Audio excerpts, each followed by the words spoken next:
আসসালামু আলাইকুম তোমাদের সবাইকে বরাবরের ন্যায় আজকে হাজির হয়েছে তোমাদের সাথে চট্টগ্রাম বিশ্ববিদ্যালয়ের প্রশ্ন প্যাটার্ন নিয়ে। এই চট্টগ্রাম বিশ্ববিদ্যালয়ে চান্স পাওয়া খুবই সহজ। এই বিশ্ববিদ্যালয়ে তুমি বিগত বছরের প্রশ্নগুলো অ্যানালাইসিস করে দেখো ভাইয়া কি সত্য বলেছে না মিথ্যা বলেছে।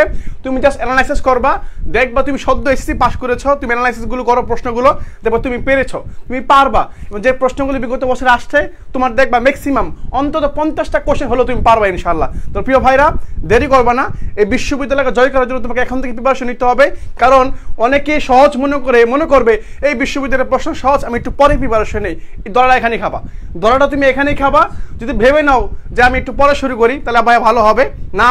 তুমি যে ভাবতে পড়া শুরু করবা, তোমার পাশের একজন বন্ধু, একই কলেজের বন্ধু, একই বেঞ্চে পরে পরীক্ষা দিয়েছ, সে কিন্তু গোপনে শুরু করে দিয়েছে। বাস্তবতা এটাই, শুরু করে দিয়েছে। কারণ তুমিও কিন্তু তার একজন কম্পিটিটিভ, তার একজন প্রতিযোগী। ওই যে একটা সিটের জন্য যে 41 জন লড়বে, 41 জনের মধ্যে তুমি একজন, তোমার বন্ধু একজন। বুঝতে পারছো? তাহলে দেরি করবা না, ছটপট আমাদের সাথে যুক্ত হবা এবং আমাকে একটু ক্যান্সেল করবা। কে কোন জেলা থেকে আমাদের সাথে যুক্ত হয়েছো ভাইয়ারা, কে কোন জেলা থেকে যুক্ত হয়েছো আমাকে একটু ছোট্ট করে কমেন্ট করে বলবা। দেখবো আমরা আমাদের ক্লাসগুলো বাংলাদেশের কোন কোন জেলা থেকে করা হয়। হ্যাঁ, তোমরা যুক্ত হও আমাদের সাথে।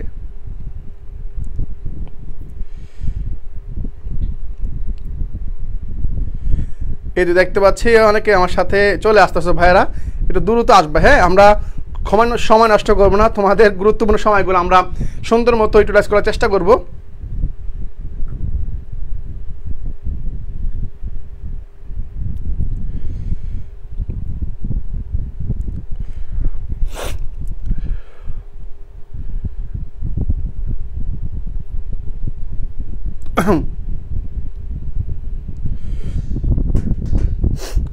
হ্যাঁ ঠিক আছে, উপরে।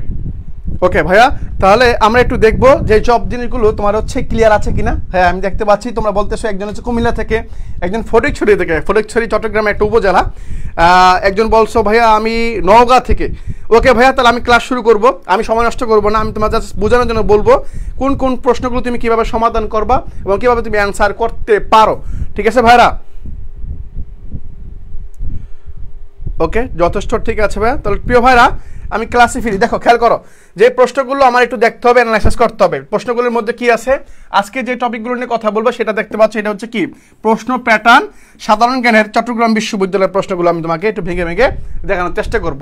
ওকে, তাহলে আমি ক্লাসের প্রথম প্রশ্নে ফিরি। প্রথম প্রশ্নে আমি আসি। প্রথম প্রশ্নটা তোমাকে সুন্দর মতো আমি দেখাই। কি বলা হয়েছে এখানে? এখানে একটা প্রথম প্রশ্ন আমার দেওয়া হয়েছে, এখানে তোমার হচ্ছে বাংলাদেশের একমাত্র পাহাড়ি দ্বীপ। ওকে, এই প্রশ্নটা আমি বিগত বছরে করেছি, এই বছর এটা আমি দেখবো কি বলছে। প্রশ্নটাকে খেয়াল করতে হবে তোমাকে। এক হচ্ছে বাংলাদেশের একমাত্র পাহাড়ি দ্বীপ। পাহাড়ি দ্বীপ মানে কি তোমাকে বুঝতে হবে। পাহাড়ি দ্বীপ জিনিসটা হচ্ছে এরকম, পাহাড়ি। এখন পাহাড়ি মানে হচ্ছে একটা হচ্ছে পাহাড়ি দ্বীপ, এবং দ্বীপ বলা হয়েছে। কি বলা হয়েছে ভাইয়া? দ্বীপ বলা হয়েছে। দ্বীপ মানে কি তোমাকে বুঝতে হবে। দ্বীপ হচ্ছে যার চারোদিকে কি পানি, মাঝখানে হচ্ছে তুমি দাঁড়ায় আসো। মাঝখানে হচ্ছে কি তুমি দাঁড়ায় আসো। এখন মাঝখানে তুমি দাঁড়ায় আসো এবং তোমার চারপাশে পানি এবং তুমি মাঝখানে দাঁড়ায় আসো, এটাকে আমরা সহজ ভাষায় বলতেছি দ্বীপ। এবং যে তুমি দাঁড়ায় আসো এটা তুমি হচ্ছে পাহাড়। তুমি হচ্ছে কি? তুমি হচ্ছে পাহাড়। ঠিক আছে, তুমি হচ্ছে কি পাহাড়। তাহলে তুমি পাহাড় এবং তুমি চারপাশে তোমার পানি, তাহলে পাহাড় বিশিষ্ট তুমি একটা দ্বীপ। এবং সেই দ্বীপটা কোথায়?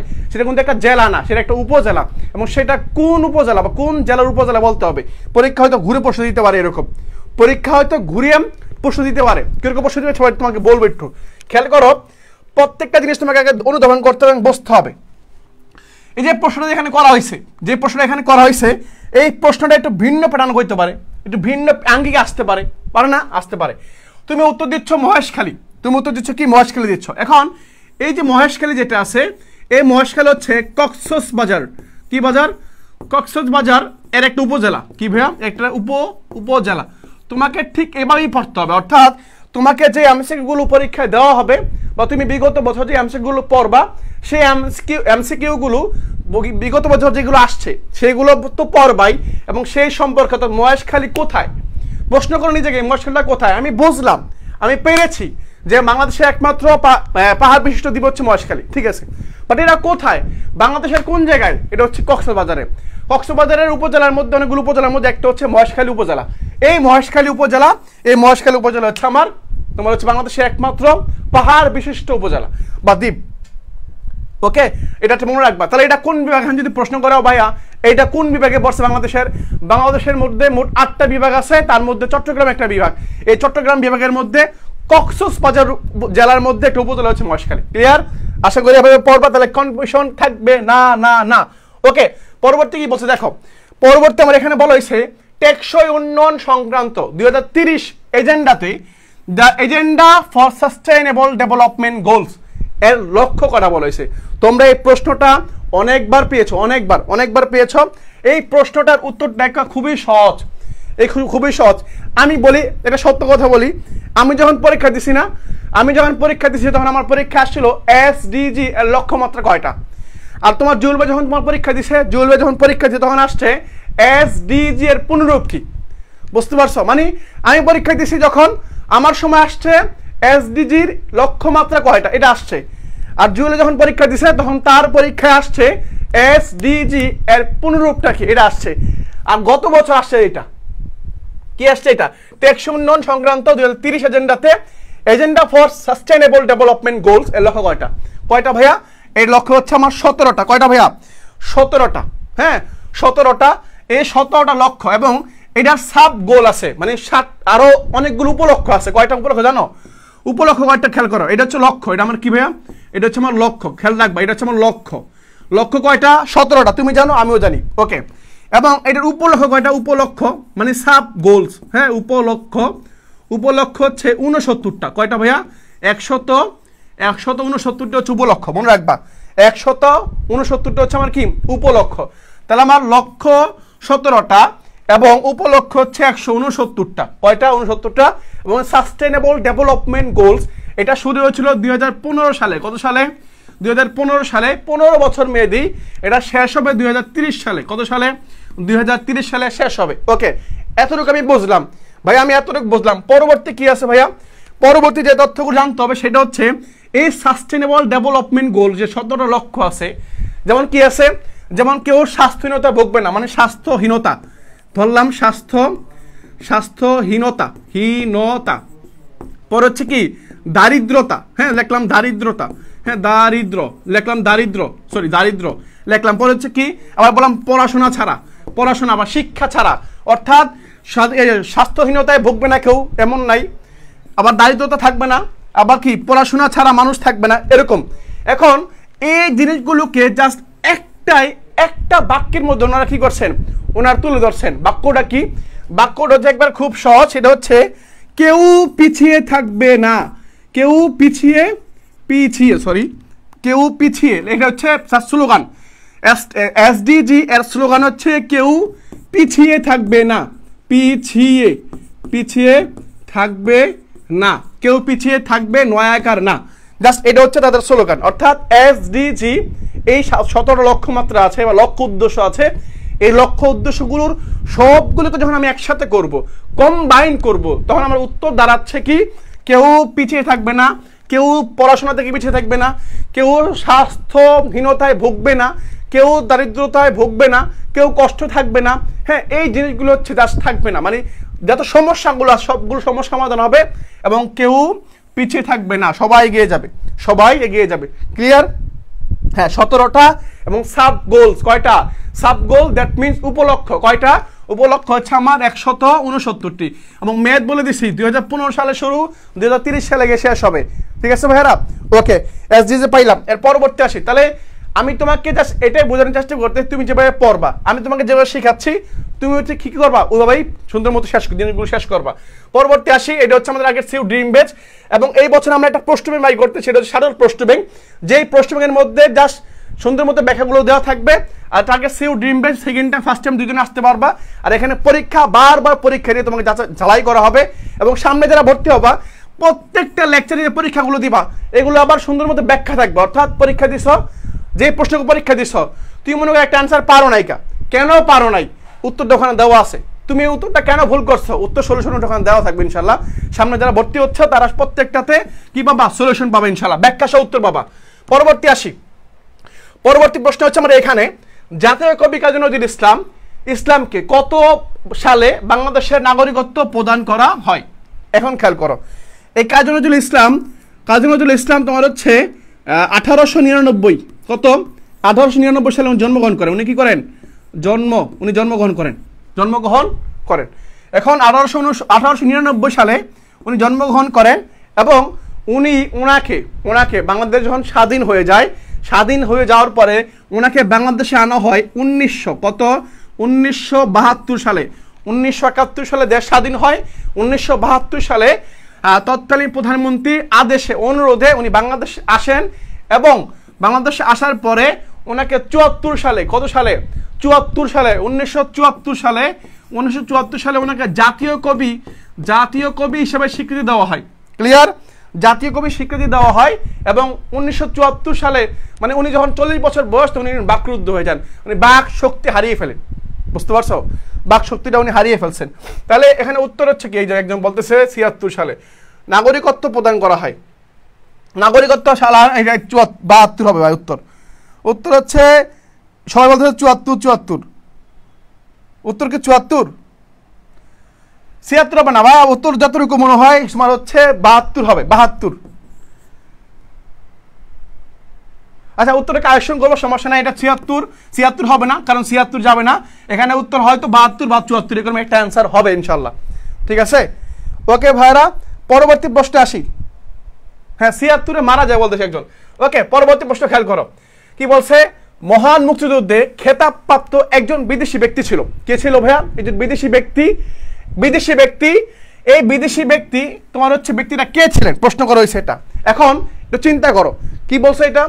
মহান মুক্তিযুদ্ধের সময় একজন বিদেশি ব্যক্তি ছিল, অর্থাৎ 1971 সালে একজন ব্যক্তি ছিলেন, যে ব্যক্তিটাই বিদেশি ব্যক্তি ছিলেন উনি একজন খেতাবপ্রাপ্ত, বাংলাদেশের যেই বীর প্রতীক বলো, হ্যাঁ বীর উত্তম বলো, এরকম খেতাবপ্রাপ্ত একজন ব্যক্তি আছেন। তার নামটা কি?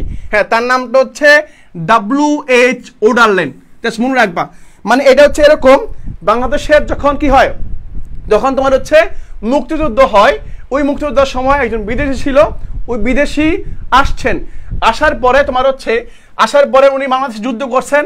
যুদ্ধ করার পর ওনাকে খেতাব দেওয়া হয়েছে, উনি খেতাব প্রাপ্ত, সেজন্য আমরা কি বলি, খেতাব প্রাপ্ত বলি। কারণ সেই ব্যক্তির নাম হচ্ছে W.H. ওডারল্যান্ড। এই ব্যক্তির জন্ম হচ্ছে কোথায় জানো? এই ব্যক্তির জন্ম হচ্ছে কোথায়? নেদারল্যান্ডে। কোথায় ভাইয়া? নেদারল্যান্ডস। হ্যাঁ, নেদারল্যান্ডস। জন্ম নেদারল্যান্ডসে এবং ওনার নাগরিকত্ব হচ্ছে অস্ট্রেলিয়া। নাগরিকত্ব, হ্যাঁ, নাগরিকত্ব কোথায় ভাই? নাগরিকত্ব কোথায় ভাই? এটা হচ্ছে আমার অস্ট্রেলিয়াতে। কোথায়? অস্ট্রেলিয়া। ঠিক আছে, অস্ট্রেলিয়াতে। ওকে, এটা মনে রাখবা।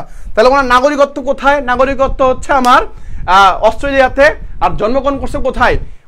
নেদারল্যান্ডে। এখন এর পাশাপাশি যে জিনিসটা একটু খেয়াল রাখতে হবে সেটা হচ্ছে এই W.H. ওডারল্যান্ড, এই ব্যক্তি, এই W.H. ওডারল্যান্ড, হ্যাঁ, জিকের জন্য কোন বই ভালো হবে? জিকের জন্য বাজারে মিহির জিকে আছে, জুবাইর জিকে আছে, খন্দকার জিকে আছে, যে কোনো একটা নিয়ে নাও। ওকে, তাহলে কি বলছি? W.H. ওডারল্যান্ড এবং এই ব্যক্তি দ্বিতীয় বিশ্বযুদ্ধের সময় অংশগ্রহণ করছিলেন। মানে দ্বিতীয় বিশ্বযুদ্ধ যখন হয়, অর্থাৎ 1939 থেকে 1945 সাল, 1945 সাল, এই সালে যে যুদ্ধটা হয়, এই সালের যুদ্ধটা অর্থাৎ দ্বিতীয় বিশ্বযুদ্ধ যখন হয়, তখন তিনি কি করছেন? ওই যুদ্ধের মধ্যে অংশগ্রহণ করেছিলেন। এই W.H. ওডারল্যান্ড মনে রাখবা, W.H. ওডারল্যান্ড। ক্লিয়ার ভাইয়া? আশা করি বুঝতে পারছো। ওকে, W.H. ওডারল্যান্ড। এর পরবর্তী প্রশ্নে আসি ভাইয়া। জাস্ট প্রত্যেকটা প্রশ্ন স্পেসিফিক তোমাকে বুঝাই দেওয়ার চেষ্টা করবো, অন্তত পরীক্ষা আসতে যাতে এই কোশ্চেন থেকে রিপিট হয় ইনশাল্লাহ। এরপরে দেখো কিরকম প্রশ্ন আসছে। এই যে লাইনটা খেয়াল করো, তুমি যে আরেকটা কোশ্চেন আমি প্রতিবার বলি, আমি মাঝে মাঝে গুরুত্ব সহকারে বলি। তুমি এই যে দেখো, জাতিসংঘ থেকে একটা প্রশ্ন পাবা, এখন তুমি ফার্স্ট টাইমার, তুমি যে মাত্র এসএসসি পাস করছো, জাতিসংঘ জিনিস আসলে কি তুমি বোঝো না। জাতিসংঘ হচ্ছে পৃথিবীতে বড় বড় দুটো যুদ্ধ হয়েছিল, ওই দুটা যুদ্ধের মধ্যে দ্বিতীয় একটা যে যুদ্ধ হয়েছে, যেটাকে আমরা বলি ওয়ার্ল্ড ওয়ার সেকেন্ড, মানে দ্বিতীয় বিশ্বযুদ্ধ, ওই যুদ্ধের মধ্যে অনেক মানুষ মারা যায়। এবার এই মারা হানাহানি ধ্বংস থেকে রক্ষা পাওয়ার জন্য পুরো বিশ্ববাসীকে একসাথে জোট করার জন্য একটা সংগঠন গঠন করা হয়, যেটার নাম দেওয়া হয় জাতিসংঘ। জাতিসংঘটা প্রতিষ্ঠিত হয় কত সালে জানো? এটা হচ্ছে 1945 সালে। কত সালে? এটা হচ্ছে 1945 সালে, 45 সালের 24শে অক্টোবর। এই 24শে অক্টোবর 1945 সালে জাতিসংঘ প্রতিষ্ঠিত হয় এবং সেটা এই যে সেই জন্য এটাকে বলা হয় জাতিসংঘ দিবস। কি দিবস? জাতিসংঘ দিবস, জাতিসংঘ দিবস হচ্ছে 24শে অক্টোবর 1945 সাল, ঠিক আছে।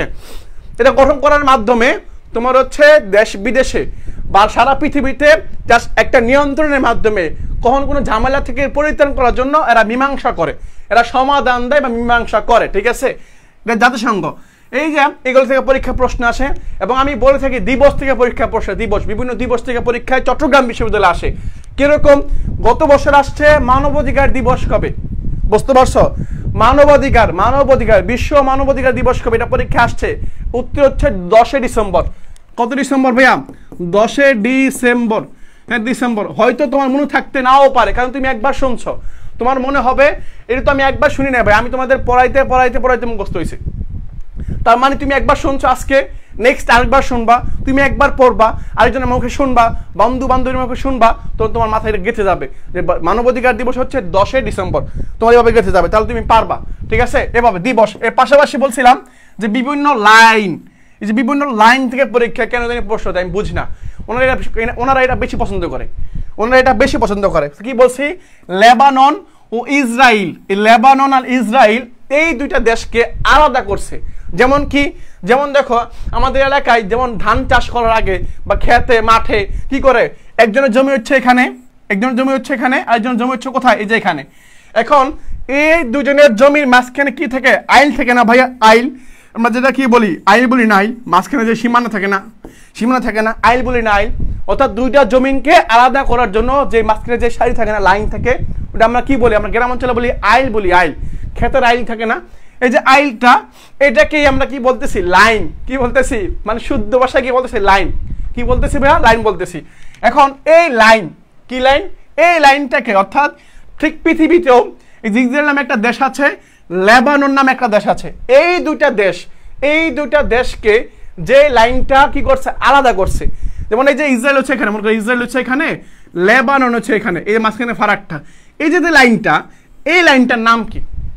পৃথিবীতে এরকম অনেক লাইন আছে, পৃথিবীতে বিভিন্ন দেশ থেকে আলাদা হয়েছে, যেমন সারি দিছে, তারা মানে কাটা তার দিয়ে বেড়া দিয়ে দিছে, এই যে লাইনগুলো আছে না, এই লাইনগুলো কি বলে? যেমন ইসরায়েল এটাকে বলে ব্লু লাইন। কি বলে ভাইয়া? এটাকে বলে ব্লু লাইন। কি লাইন? ব্লু লাইন বলে, ব্লু লাইন, ঠিক আছে, মনে রাখবা, ব্লু লাইন। কি লাইন ভাইয়া? ব্লু লাইন বলে। ওকে, তাহলে উত্তর হচ্ছে আমার কি? বি নাম্বারটা, ঠিক আছে, বি নাম্বার। ওকে, এখন আমি আসি, আর কি লাইনগুলো ভাইয়া পরীক্ষা আসতে পারে একটু বলেন তো দেখি। আমার মনে প্রশ্ন আছে না ভাইয়া, যে ভাইয়া ঠিক আছে এটা শিখলাম, লেবানন আর ইসরায়েলকে আলাদা করছে বা পৃথক করেছে ব্লু লাইন নামে একটা লাইন আলাদা করছে। এখন ভবিষ্যতে পরীক্ষায় আরো তো অনেক দেশ আছে, কোনগুলো গুরুত্বপূর্ণ একটু দেখান তো আমাকে। হ্যাঁ, আমি তোমাকে এই যে দেখাবো এখন, এই তোমাকে আমি এখন দেখাবো, দেখো খেয়াল করো কি বলছি। লাইন অফ কন্ট্রোল, এই যে একটা শব্দ, মানে LOC, যেটাকে সংক্ষেপে বলা হয় LOC, L এ লাইন, ওতে অফ, সিতে কন্ট্রোল, LOC, ঠিক আছে, LOC। এই যে LOC বলছি, এই LOC মানে হচ্ছে লাইন অফ কন্ট্রোল। এটা কোন দেশের মাঝে? এটা হচ্ছে ভারত আর পাকিস্তানের মাঝে, শেষ, ভারত পাকিস্তানের মাঝে। এরপর আসি, পরে কি বলছে? রেড ক্লিফ লাইন, এটাও কি ভারত পাকিস্তানের মাঝে। এখানে একটু কাহিনী আছে, এটা কাশ্মীরে কেন্দ্র করে, কাশ্মীর, হ্যাঁ, কাশ্মীর কেন্দ্র করে এরকম বলছো। তারপর red cliff line, Bharat Pakistan বলা হয়েছে, রেড ক্লিফ লাইন, হ্যাঁ। ওকে, তারপর দেখো কি বলছে? McMahon line. কি বলছে? ম্যাকমোহন লাইন, এটা হচ্ছে ভারত আর চীন। পরে কি বলছে? ডিউরান্ট লাইন বা ডুরাল লাইন, যেটাকে আমরা কি বলি? ডুরাল লাইন বলি। কি বলছে? ডুরাইছে আমরা বলি, যা ডিউরান্ট লাইন বা ডুরাল লাইন আর কি, এটাকে আমরা বলি কি ডুরান্ট লাইনও বলি বা ডিউরাল লাইন বলি, একই কথা। কি বলছে? পাকিস্তান আর আফগানিস্তান, ছোটবেলায় আমরা মনে রাখতাম ডরাইছে মানে কি? ডরাইছে বললাম, ডুরাইছে মানে কি? ডু মানে ডু, সে মানে হচ্ছে শব্দের শেষে, যে দুটা দেশের শব্দের শেষে স আছে, আফগানিস্তান স আছে, পাকিস্তান স আছে, মানে ডুরাইছে মানে হচ্ছে পাকিস্তান আর আফগানিস্তানের মাঝখানে কি হয়েছে? আলাদা করছে একটা লাইন। এবার মনে রাখতাম আমরা, ঠিক আছে ভাইরা। ওকে, পরে কি? মেগিনট লাইন, এটা হচ্ছে ফ্রান্স আর জার্মানি, আমার ব্লু লাইন, এই যে বলছি ব্লু লাইন, লেবানন আর ইসরায়েলের মাঝে কি করছে? ফারাক করেছে। আশা করি বোঝাইতে পারছি তোমাদেরকে ভাইয়া। ওকে, পরবর্তী প্রশ্ন আসি ভাইয়া। আমি পরবর্তী প্রশ্ন তোমাদের দেখাই, যেই জিনিসগুলো তোমাকে দেখাবো তোমার কাজে লাগবে ভাইয়া। ওকে ঠিক আছে, পরবর্তী প্রশ্ন দেখো। এটা হচ্ছে সিইউসি ইউনিট চট্টগ্রাম বিশ্ববিদ্যালয়কে আমরাই প্রথম। আমি আবার বলতেছি, মানে চট্টগ্রাম বিশ্ববিদ্যালয়ের জন্য একটা ইউনিট আছে, সেটা সি ইউনিট, যেটার প্যাটার্নটা অন্যান্য বিশ্ববিদ্যালয় থেকে পুরোটাই আলাদা। সেই আলাদাভাবেই আমরা একটা বেশ শুরু করি, সেটা সিইউসি ইউনিট, যেটা হচ্ছে মডেল টেস্ট থাকবে, মেগা মডেল টেস্ট, এবং যে টপিকগুলো থেকে পরীক্ষা হবে problem solving, English, analytical skill, এগুলো থেকে পরীক্ষা হবে। সুন্দর মতো ডিপলি দেখাবো তোমাদেরকে। ওকে, পরে দেখি কি বলছে। পৃথিবীতে বিভিন্ন বিপ্লব হয়েছে, যেমন আমরা বলি জুলাই বিপ্লব, বলি না এটা বিপ্লব হয়েছে না? বিপ্লব মানে হচ্ছে পরিবর্তন, বিপ্লব হয় হচ্ছে পরিবর্তনের জন্য, বিপ্লবগুলো হয় হচ্ছে কি জন্য? পরিবর্তনের জন্য। যেমন আগে ছিল পুঁজিবাদ, ছিল পুঁজিবাদ থেকে এখন সমাজতন্ত্রবাদ চলে আসছে, পুঁজিবাদ পরিবর্তন হয়ে গেছে, বিশ্বে বৈপ্লবিক পরিবর্তন হয়। যেমন দেখো ফরাসি বিপ্লব, কি বিপ্লব? ফরাসি বিপ্লব। এই যে বিপ্লবটা, এটাকে বলা হয় বুর্জোয়া বিপ্লব, এটাকে বলা হয় ধনতান্ত্রিক বিপ্লব। দেখো খেয়াল কর, ধনতান্ত্রিক, হ্যাঁ ধনতান্ত্রিক বিপ্লব বলা হয়, পাশাপাশি এটাকে বলা হয় বুর্জোয়া বিপ্লব, বুর্জোয়া, কারণ এটা বড় লোকরা করে, ধনীরা করছে। সাধারণত দেখা যায় কি, যারা নির্যাতিত, যারা নিষ্পেষিত, যারা গরিব, দুঃখ বা কষ্ট থাকে যারা, তারা বিপ্লব করে। কিন্তু ফরাসি বিপ্লবটা হচ্ছে এমন একটা বিপ্লব, যে বিপ্লবটা করছে ধনীরা। কারা করছে ভাইয়া? ধনীরা করছে। সেই জন্য এই বিপ্লবটাকে বলা হয় বুর্জোয়া বিপ্লব। কেন বলা হয়? ওই যে বললাম, এই বিপ্লবটা কারা করছে ভাইয়া? ধনীরা করছে। মানে গরিবরা ছিল, অধিকাংশ ধনী ছিল বেশি। এখানে বুঝতে পারছো? রাজা ষোড়শ লুই, অর্থাৎ এই বিপ্লবটা সার্থক হচ্ছে তখনই যখন রাজা ষোড়শ লুই, রাজা কত লুই? রাজা, ওনার নাম হচ্ছে ষোড়শ, অর্থাৎ 16তম রাজা আর কি, ষোড়শ লুই, উনি হচ্ছেন রাজা ছিল, ফ্রান্সের রাজা ছিলেন। এই ষোড়শ লুইকে পতনের মধ্য দিয়ে ফরাসি বিপ্লব হয়। সালটা কত ভাইয়া বলে দেই? সালটা হচ্ছে 1789, অর্থাৎ 1789 থেকে 99, লাস্ট 10 বছর যে যুদ্ধটা হয়েছে, এটাকে আমরা কি বলি? ফরাসি বিপ্লব বলি। আর এই বিপ্লবের মধ্যে একটু জিনিস মনে রাখবা ভাইয়া, তোমাকে জাস্ট গুরুত্ব সহকারে দেখাচ্ছি যাতে তুমি ভবিষ্যতে পারো। এই বিপ্লবের সময় নেপোলিয়ন নাম শুনছো না তোমরা ভাইয়া? নেপোলিয়ন নাম শুনছো না? নেপোলিয়ন বোনাপার্ট নাম শুনছো না? শুনছো তোমরা, তোমাদের পাঠ্যপুস্তকের নাম অবশ্যই তোমরা শুনছো। এই নেপোলিয়ন বোনাপার্ট, এই ব্যক্তিকে বলা হয় ফরাসি বিপ্লবের শিশু। কি বলা হয় ভাইয়া? এই বিপ্লবকে, মানে এই ব্যক্তিকে বলা হয় ফরাসি বিপ্লবের শিশু। কারণ কি? কারণ এই বিপ্লব যখন শুরু হয়, মানে ফরাসি বিপ্লব যখন শুরু হয়, তখন তার বয়স ছিল মাত্র 10 বছর। কত বছর? 10 বছর। কার বয়স? নেপোলিয়ন। এই ব্যক্তির বয়স কত ছিল? 10 বছর। যার কারণে বলা হয়, পরীক্ষা মাঝে মধ্যে আসে, ফরাসি বিপ্লবের শিশু। ফরাসি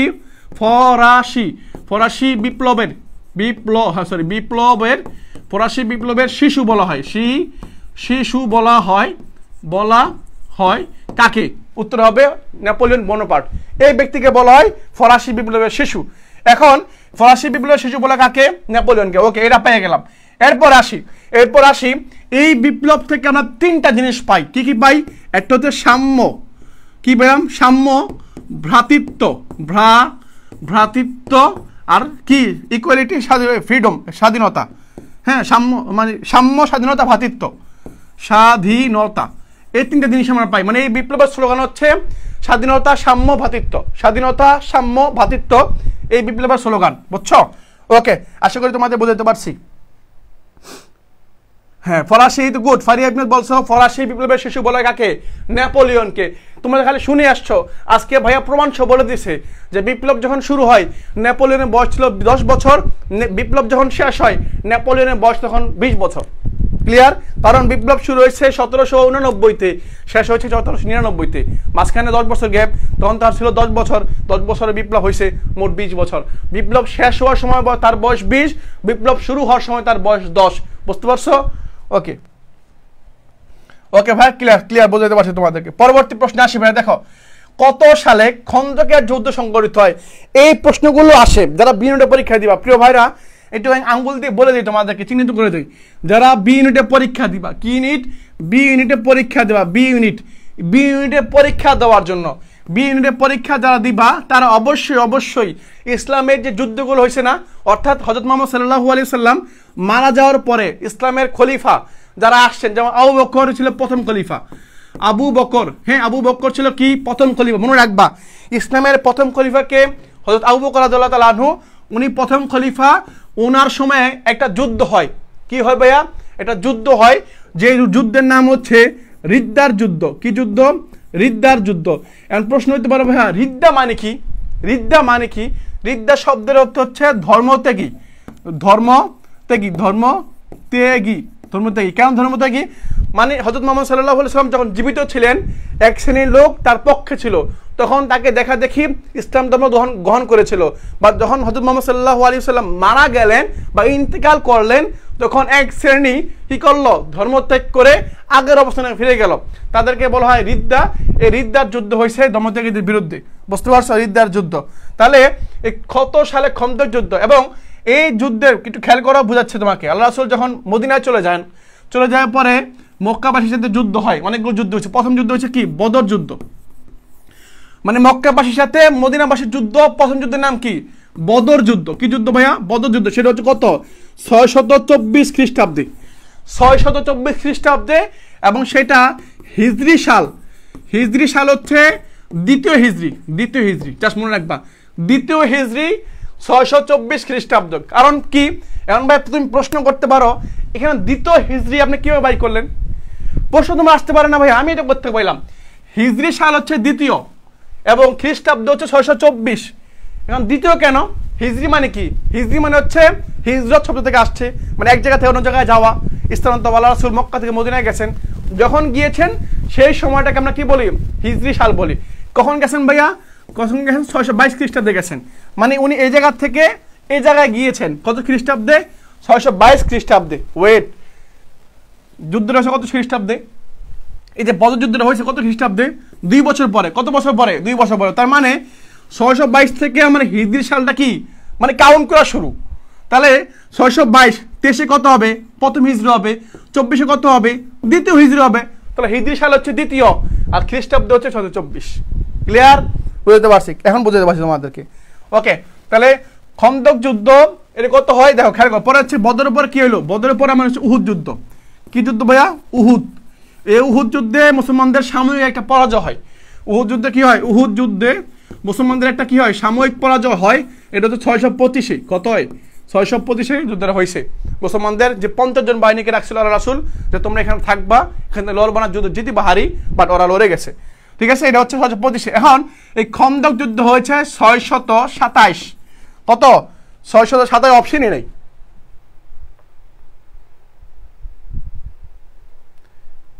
হ্যাঁ, অপশনের মধ্যে নাই। তাহলে কি? তার মানে এখানে একটা টেকনিক খাটাইছে। এখন ছবি কি করতে পারে? সবচেয়ে কাছাকাছি আনসার কোনটা হইতে পারে? 28 হইতে পারে, 26 হইতে পারে, তাই না? এখানে অপশন নাই। তাহলে পরীক্ষায় মাঝে মাঝে বোঝা যাচ্ছে এমন কোশ্চেনে দিবে, ব্ল্যাঙ্ক কোশ্চেন দিবে। এখন কি করতে হবে? ব্ল্যাঙ্ক কোশ্চেন দিলে জাস্ট অ্যাভয়েড ইট, ধরবা না, এটা শেষ। এটাকে কি করবা? স্কিপ করে চলে যাবা। এই খন্দকের যুদ্ধ যদি পঞ্চম হিজরিতে, একজন বলছো খন্দকের যুদ্ধ যদি পঞ্চম হিজরিতে হয়ে থাকে, তার মানে কি? 622-এ হিজরত, এর সাথে 5 যোগ করো, কত হবে? 27। তাহলে 27 হওয়ার কথা, বাট 27 অপশন তো নাই, তাহলে হবে না। ওকে বুঝতে। ওকে, পরে আসি, দেখো ভাইয়া ও তো 27 হবে। পরে আসি, এই যে একটা খাল, কি খাল? পানামা খাল। কোন দুটি মহাসাগরকে যুক্ত করেছে? পানামা খাল। এই পানামা খাল কোন দুটি মহাসাগরকে কি করেছে? যুক্ত করেছে। পানামা খাল। এখন এটা কি 624, 625? ও, অপশন দিয়ে উল্টা আসছে, অপশন ওটা চলে আসছে আর কি, বুঝছো? ওকে, এখন আমি একটু বলে দিই, এটা অপশন চলে আসছে, এখানে ভুল তুলে বলছে। এই যে পানামা খাল কোন দুটি মহাসাগরকে যুক্ত করেছে, এটা উত্তরে যদি আসি, এটা অপশন নাই, অপশন ভুল আসছে, অপশন আমার বাদ। এখন আমি উত্তরে আসি। পানামা একটা খাল, তোমরা শুনছো না ভাইয়া? পানামা খাল, সুয়েজ খাল। যারা শব্দ আসছো এসএসসি পাস করে, তারা হয়তো শোনো নাইকা, পর তোমাকে পড়তে হবে ভাইয়া। তুমি যখন জিকে পড়বা তোমাকে পড়তে হবে। এই যে খেয়াল করো, পানামা একটা কি ভাইয়া? পানামা একটা খালের নাম। এখন খাল মানে কি তোমাকে বুঝতে হবে, খাল মানে কি? খাল মানে হচ্ছে তোমার বাসার সাথে আমার বাসার একটা সম্পর্ক তৈরি করা, অর্থাৎ কি করা, খাল তৈরি করে যোগাযোগ, পানি যাওয়ার রাস্তা আর কি, পানি যাওয়ার রাস্তা করে দেওয়া। এখন পানামা খালটা হচ্ছে কোথায়? আমেরিকায়। কোথায়? মধ্য আমেরিকা আর কি, মধ্য আমেরিকা বুঝছো, মধ্য আমেরিকায়, মধ্য আমেরিকা পানামা খাল। এখন এই মধ্য আমেরিকা যদি পানামা খাল হয় তার মাঝখানে, এখন এই পানামা খালটা তোমার হচ্ছে যুক্ত করেছে পানামা খাল আর মধ্য আমেরিকাটা কোথায়? এই পাশে হচ্ছে প্রশান্ত মহাসাগর, প্রশান্ত আর এই পাশে হচ্ছে আটলান্টিক মহাসাগর, আটলান্টিক মহাসাগর, ঠিক আছে, আটলান্টিক মহাসাগর। এই আটলান্টিক আর প্রশান্ত মহাসাগরকে কি করছে? সংযুক্ত করেছে। আটলান্টিক আর প্রশান্ত মহাসাগর কি করেছে ভাইয়া? সংযুক্ত করেছে। তাহলে বুঝতে পারছো ভাইয়া? ওকে, তাহলে পানামা খাল একটা খাল, যেমন সুয়েজ খাল কি করছে? পারস্য উপসাগর আর ভূমধ্য সাগরকে কি করছে? সংযোগ করেছে। এগুলো তুমি ম্যাপ কিনতে হবে ভাইয়া। তোমরা যারা এবার সদ্য এসএসসি পাস করেছো, যারা এবার পরীক্ষা দিবা, তাদেরকে বলবো অ্যাডমিশনের জার্নিটা শুরু করার আগে একটা কি করবা? একটা মানচিত্র কিনবা, যে মানচিত্রটা একটা পৃথিবীর মানচিত্র কিনবা, এটা তোমার হচ্ছে মানে বাংলাদেশের মানচিত্র কিনবা, অর্থাৎ দুইটা মানচিত্র তুমি কিনবা, একটা আন্তর্জাতিক, একটা হচ্ছে বাংলাদেশের মানচিত্র কিনবা। তাহলে তোমার কাছে এই প্রশ্নগুলো খুব ইজি সহজ হবে। হ্যাঁ, একটা হচ্ছে কি প্রশান্ত মহাসাগর, একটা আটলান্টিক মহাসাগর কি করছে? সংযুক্ত করেছে। ওকে, আমার পরবর্তী প্রশ্নে আমি আসি। আমার পরবর্তী প্রশ্ন হচ্ছে এই যে এইটা দেখো, এখানে লিখে দিই সুন্দর মতো, তোমাকে একটু ব্যাখ্যা সহকারে দিলাম যাতে তোমার সুবিধা হয়। খেয়াল করো ভাইয়া, একটু খেয়াল করো কি বলছি। খালের নাম দিছে এখানে, এবং এটা সংযুক্ত করেছে কি কি, এবং এটা কোন দেশে আছে এখানে লিখে দিছি ভাইয়া, তোমার সহজ হয়, বুঝতে সহজ হয়, কঠিন মনে না হয়, তোমার খুঁজে পাইতে সহজ হয়। এই দেখো কি বলছে, খাল পাই, আরো অনেক খাল পাই, কিয়েল খাল, গ্রান্ড খাল পাই। এই যে সুয়েজ খাল, এই খালটা করছে ভূমধ্য সাগর আর লোহিত সাগর কি করছে? একসাথে করছে। সুয়েজ খাল সংযুক্ত করেছে ভূমধ্য সাগর, যেটাকে ইংলিশে বলা হয় মেডিটেরিয়ান সি, এটাকে বলা রেড সি, মানে লোহিত, মানে লাল পানির সাগর। এটা হচ্ছে কোথায়? মিশরে। এটা কোথায় ভাইয়া? এটা হচ্ছে আমার মিশরে। এবং আমাকে এখানে 2 নম্বর বলা হয়েছে পানামা খাল, যেটা হচ্ছে আটলান্টিক মহাসাগর এবং প্রশান্ত মহাসাগরকে কি করছে? সংযুক্ত করেছে, এবং সেটা অবস্থান কোথায়? পানামা। পানামা নামে আলাদা একটা দেশ আছে ভাইয়া, পানামা নামে একটা দেশ আছে, সেই দেশের নামে এই খালটার নামকরণ করা হয়েছে। বুঝতে পারছো? পানামা। এখন তুমি তোমার মানচিত্রের মধ্যে খুঁজবা যে পানামা দেশটা আসলে কোন জায়গায় আছে, পানামা দেশটা কোন জায়গায় আছে। পরে দেখো গ্র্যান্ড খাল বেইজিং আর হানজু নদী পথে, এটা কোথায়? এটা হচ্ছে চীনে। কি গ্র্যান্ড খাল, এই যে গ্র্যান্ড, জফালা, অনুস্বর এগুলো থাকলে কি হয়? চীনা শব্দ হয় আর কি। ওকে, মনে রাখবা তাহলে এই 3টা সাগর মানে মনে রাখবা। মাঝে মধ্যে সুয়েজ খাল থেকে পরীক্ষা প্রশ্ন আসে, মাঝে মধ্যে প্রশান্ত মহাসাগর মানে পানামা থেকে আসে, মানে মোটামুটি এই 2টা থেকে বেশি আসে। ওকে, এন্ড নেক্সট আসি, পরবর্তীটা কি বলছে এখানে আমার? পরবর্তীটা বলা হয়েছে এই যে IMF, ওয়েট, এই যে IMF বিভিন্ন সংস্থা থেকে পরীক্ষার প্রশ্ন আসে। সংস্থা কি বলছি ভাইয়া? সংস্থা। এই যে IMF, এটা আমার দেওয়া প্রশ্ন না ভাইয়া, চট্টগ্রাম বিশ্ববিদ্যালয় কর্তৃপক্ষ দিয়েছে এটা। IMF এর পুনরূপটা কি? IMF এর কাজ কি? IMF এর কাজ হচ্ছে কি ভাইয়া? এর কাজ হচ্ছে উন্নত রাষ্ট্রগুলো নিম্ন আয়ের দেশগুলো কি করবে? ঋণ দিবে, ঋণ দিয়ে সাহায্য করবে, সহযোগিতা করবে। ক্লিয়ার? তাহলে দেখো IMF এর পুনরূপ কি? আই তে হচ্ছে ইন্টারন্যাশনাল, এম তে হচ্ছে মনিটরি, আর এফ তে হচ্ছে ফান্ড। এফ তে হচ্ছে কি? ফান্ড, অর্থাৎ ইন্টারন্যাশনাল, আন্তর্জাতিক অর্থ তহবিল আর কি, ফান্ড, মনিটরি ফান্ড, জাস্ট এটা আন্তর্জাতিক মনিটরি ফান্ড, মানে ইন্টারন্যাশনাল মনিটরি ফান্ড। এটা হচ্ছে আমার IMF এর পুনরূপ। ক্লিয়ার? IMF এর পুনরূপ। ওকে, এই তো পারছো ভাই, আলহামদুলিল্লাহ পেরে গেছো। ঠিক আছে ভাইরা, পরবর্তী প্রশ্নে আমি আসি। দেখো IMF ইন্টারন্যাশনাল মনিটরি ফান্ড। ওকে ওকে ওকে, ঠিক আছে। পরবর্তী প্রশ্ন আমি চেক করি। দেখো পরবর্তী প্রশ্নে আমি আসি। এখন IMF টির সম্পর্কে ধারণা দিই ভাই, তোমাকে একটু IMF সম্পর্কে ধারণা দিই। কিরকম ধারণা? IMF এর সদর দপ্তর হচ্ছে ওয়াশিংটন, যুক্তরাষ্ট্র। কি ভাইয়া? যুক্তরাষ্ট্র। এর কোথায়? এর সদর দপ্তর হচ্ছে সদর দপ্তর কোথায় ভাইয়া? এটা হচ্ছে আমার ওয়াশিংটন, ওয়াশিংটন তোমার হচ্ছে যুক্তরাষ্ট্রের ওয়াশিংটনের সদর দপ্তর। ঠিক আছে? ওকে, হয়ে গেছে ভাইয়া। পরবর্তী প্রশ্ন আসি। দেখো ভারত মহাসাগরের মধ্যে যে ঝড়গুলো হয়, এই যে ভারত মহাসাগরের মধ্যে আইলানা, নার্গিস, মহসিন, হ্যাঁ আর কত নাম আছে ভাই রে ভাই। এই যে নামগুলো মাঝে প্রশ্ন করো না, পরে শিমুল, বকুল, এই নামগুলো হয়তো ওই সাথে দিবে আর কি। তারা কি কি নাম পাই? আইলানা, জাইলানা, গেলানা, পরে কি মহসিন, এই নামগুলো আমরা পাই না ভাইয়া? এই নামগুলো পাই। এই নামগুলো প্রশ্ন আসে না মাঝে মধ্যে, কি এই অদ্ভুত নাম কারা দেয়, অদ্ভুত। পরে সাইমন আসে না, সাইমন, হ্যাঁ পরে হচ্ছে কি বার্লিন একটা নাম আছে, এরকম সব নাম আছে, সাইমন, সিডর। তাহলে এই যে দেখো ভারত মহাসাগরের মধ্যে যে ঝড়গুলো উৎপন্ন হয়, ঝড়গুলো আসে মাঝে মধ্যে সিগন্যাল দেয় না, 11তম সিগন্যাল, 10তম সিগন্যাল, হ্যাঁ এই ঝড়গুলোর নামকরণ মানে কোন কোন দেশে করে? তোমার মাঝে মধ্যে প্রশ্ন, আমার মাঝে মধ্যে আসতো প্রশ্ন যে এই প্রশ্নগুলো কারা করে, এই প্রশ্নগুলো আমার কারা করে, হ্যাঁ নামকরণ করে কতটি দেশ? এটা হচ্ছে 8টা দেশ। কটা দেশ ভাইয়া? 8টি দেশ মিলে তোমার হচ্ছে এটা নামকরণ করে। কটা দেশ ভাইয়া? 8টা দেশ। এখন প্রশ্ন করো ভাইয়া 8টা দেশ এরা কারা? এরা কই?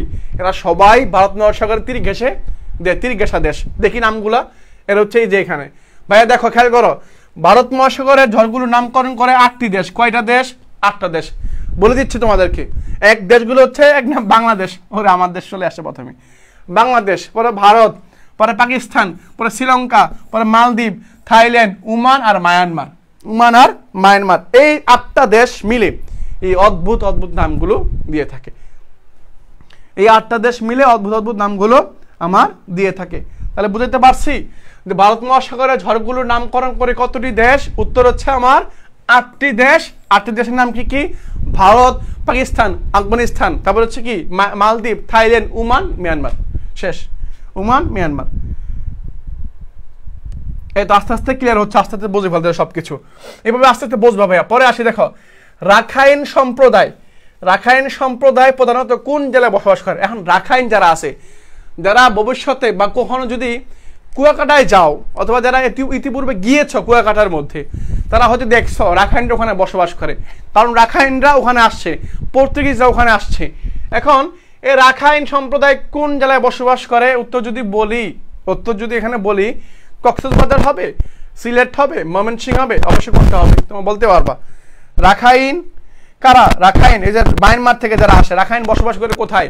এরা কক্সবাজার, রাঙামাটি এই এরিয়াতে বসবাস করে। তার সঠিক উত্তর হচ্ছে কোনটা? হ্যাঁ কক্সবাজার, রাঙামাটি, কোনটা উত্তর হবে? তাই তো, হ্যাঁ সঠিক উত্তর হচ্ছে কক্সবাজারের মধ্যে হবে। ওকে ভাইয়া, উত্তর হয়ে গেছে। এরপরে আসি, এরপরে হচ্ছে এখানে বলে দিচ্ছে দেখো সাঁওতাল, এখানে দেখো কি বলছে? চাকমারা বসবাস করে রাঙামাটি, বান্দরবন, খাগড়াছড়ি অর্থাৎ পার্বত্য চট্টগ্রামে বসবাস করে। চাকমারা এই জায়গায় বসবাস করে। দেখো পরে মারমা, যারা মারমা আছে, মারমা জাতি আছে, তারা বান্দরবন, রাঙামাটি, খাগড়াছড়ি এরা এখানে বসবাস করে। পরে ত্রিপুরা, এরা খাগড়াছড়ি আর রাঙামাটিতে বসবাস করে। মুরো, লুসাই, তঞ্চঙ্গা এরা বান্দরবনে বসবাস করে। সাঁওতাল যারা আছে তারা রাজশাহী, দিনাজপুর, নওগাঁ, চুয়াডাঙ্গা, সরি এটা ভুল আছে, সাঁওতাল মাঝে মধ্যে এখানে নাই, পটুয়াখালীতে না। সাঁওতালে বসবাস করে রাজশাহী, দিনাজপুর, নওগাঁ, চুয়াডাঙ্গা। ওকে ক্লিয়ার, বোঝাতে পারছি? ঠিক আছে ভাইরা, বোঝাতে পারছি। এই হচ্ছে পড়া এবং সর্বশেষ এটা প্রশ্ন আরেকটা আছে, হ্যাঁ এটা আছে। ওকে এটা দেখো, কনসার্ট ফর বাংলাদেশ, এই যে এটা আমরা মাঝে মধ্যে শুনতে পাই। মুক্তিযুদ্ধের ইতিহাস পড়তে গেলে আমাদের এই প্রশ্নটা মাঝে মধ্যে চলে আসে, মাঝে মধ্যে আমাদের কাছে চলে আসে। এটা কি? Concert for Bangladesh. Concert for Bangladesh অর্থাৎ 1971 সালে বাংলাদেশের মানুষকে সহযোগিতা করার জন্য একটা কি করছে, একটা কনসার্টের আয়োজন করেছিল। এই কনসার্টটা হয়েছে কোথায় ভাইয়া? এটা হচ্ছে ওয়াশিংটনের মেডিসন স্কোয়ারে তোমার হচ্ছে এই অনুষ্ঠানটা হয়েছে। স্কোয়ারে এই অনুষ্ঠানটা হয়েছে 1971 সালে। এই অনুষ্ঠানটার উদ্যোক্তা ছিলেন জর্জ হ্যারিসন। কোথায় দেখে তো? হ্যাঁ এই জর্জ হ্যারিসন। আর ভারতের বংশোদ্ভূত পণ্ডিত সে হচ্ছে কি রবিশঙ্কর, সেতারা বাদক ছিল, সেতারা বাদক রবিশঙ্কর আর জর্জ হ্যারিসন। এই জর্জ হ্যারিসন আর রবিশঙ্কর মিলে এরা দুইজন, মানে এদের উদ্যোগে বাংলাদেশের কি হয়, একটা জাস্ট কনসার্ট ফর বাংলাদেশ, মানে এখানে অর্থ মানে দেওয়া হয়, সহযোগিতা দেওয়া হয় বাংলাদেশকে।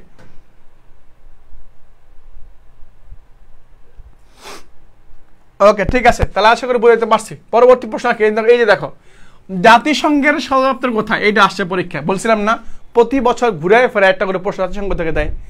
ঘুরে ফেরে জাতিসংঘ থেকে দেয়। তুমি দেখো না, আমার কথা না হলো তুমি দেখো, প্রশ্ন ব্যাংক খোলো, দেখো পাবা। জাতিসংঘের সদর দপ্তর কোথায় অবস্থিত? কোথায় অবস্থিত সেটা হচ্ছে কি, এই যে দেখো, সেটা হচ্ছে কি জেনেভা, নিউ ইয়র্কে। কোথায় ভাইয়া? উত্তর হচ্ছে আমার নিউ ইয়র্কে। নিউ ইয়র্কে হচ্ছে তার এই অবস্থান, এটা তার অবস্থান, ঠিক আছে? নিয়ে হচ্ছে নিউ ইয়র্কে। ওকে, এই ছিল তোমার আজকের ক্লাসের মধ্যে প্রশ্ন, যে প্রশ্নগুলো আমরা ইতিপূর্বে দেখেছি, শুনেছি, বুঝতে পারতেছি যে আসলে আমাকে কোন টপিকগুলো বেশি গুরুত্ব দেওয়া উচিত। তার মানে আমি তোমাকে বুঝাই বলতেছি বা তোমাকে বোঝাতে পারতেছি যে তোমাকে এভাবেই পড়তে হবে, তোমাকে এই জিনিসগুলো দেখতে হবে, কারণ এই জিনিসগুলো ছাড়া তুমি পরীক্ষা হলে আসলে তুমি জিরো পাবা। আর জিরো যখন পাবা, যখন এক্সাম হল থেকে বের হয়ে আসবা, একটু মলিন চেহারা থাকবে, একটু কান্না কান্না ভাব থাকে, তখন খুবই কষ্ট লাগবে। এই দীর্ঘদিন পরিশ্রম করবা, সামনে 4টা মাস 5টা মাস সময় আছে, যখন তুমি পরিশ্রম করবা, এর পরিশ্রম যদি আউটপুটটা সুন্দরভাবে না দিতে পারো, আমরাও কষ্ট পাবো, তোমরাও কষ্ট পাবা। তাহলে এখন থেকে একটু সিরিয়াস হইতে হবে। উপর সৃষ্টিকর্তা আছেন, ওনাকে বিশ্বাস রাখতে হবে যে আমি পরিশ্রম করবো, আমার উপর আল্লাহ আমাকে দিবেন, এই বিশ্বাসটুকু আমাকে রাখতে হবে।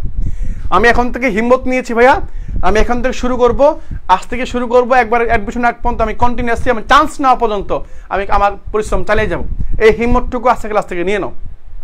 আমি আজকে থেকে শুরু করব, এবং যেভাবে হোক, যেই করে হোক, আমি একটা পাবলিক বিশ্ববিদ্যালয়কে আদায় করে একটি সিট নিশ্চিত করে তারপর আমি ক্ষান্ত হব, তারপর আমি শান্ত হব, তারপর মায়ের কোলে ফিরে যাব, মাকে খুশি করে গিয়ে বলবো, মাকে ফোন করে বলবো আলহামদুলিল্লাহ মা, আমার চান্স হয়ে গেছে, একটা বিশ্ববিদ্যালয় চান্স হয়ে গেছে। এই বিশ্বাসটুকু মনের মধ্যে নিয়ে ইনশাল্লাহ শুরু করতে হবে, তাহলে দেখো পারবা ইনশাল্লাহ। ঠিক আছে ভাইয়ারা, এই বিশ্বাস রাখবা মনের মধ্যে। আত্মবিশ্বাসটা হচ্ছে সবচেয়ে বেশি গুরুত্বপূর্ণ। আত্মবিশ্বাস রাখতে হবে যে আমি পারবো, আমার দ্বারা সম্ভব, এই বিশ্বাসটুকু মনের মধ্যে রাখতে হবে। ইনশাল্লাহ পারবা ভাইয়া, এগুলো ব্যাপার না, এগুলো দেখবা ইজিলি তুমি পেরে ফেলতেছো, ইনশাল্লাহ ইজিলি পারবা। ঠিক আছে ভাইয়ারা, আজকে ক্লাসটা এই পর্যন্তই, দেখা হবে পরবর্তী ক্লাসে। সেই পর্যন্ত সবাই ভালো থাকবে, সুস্থ থাকবে, আল্লাহ হাফেজ, আসসালামু আলাইকুম।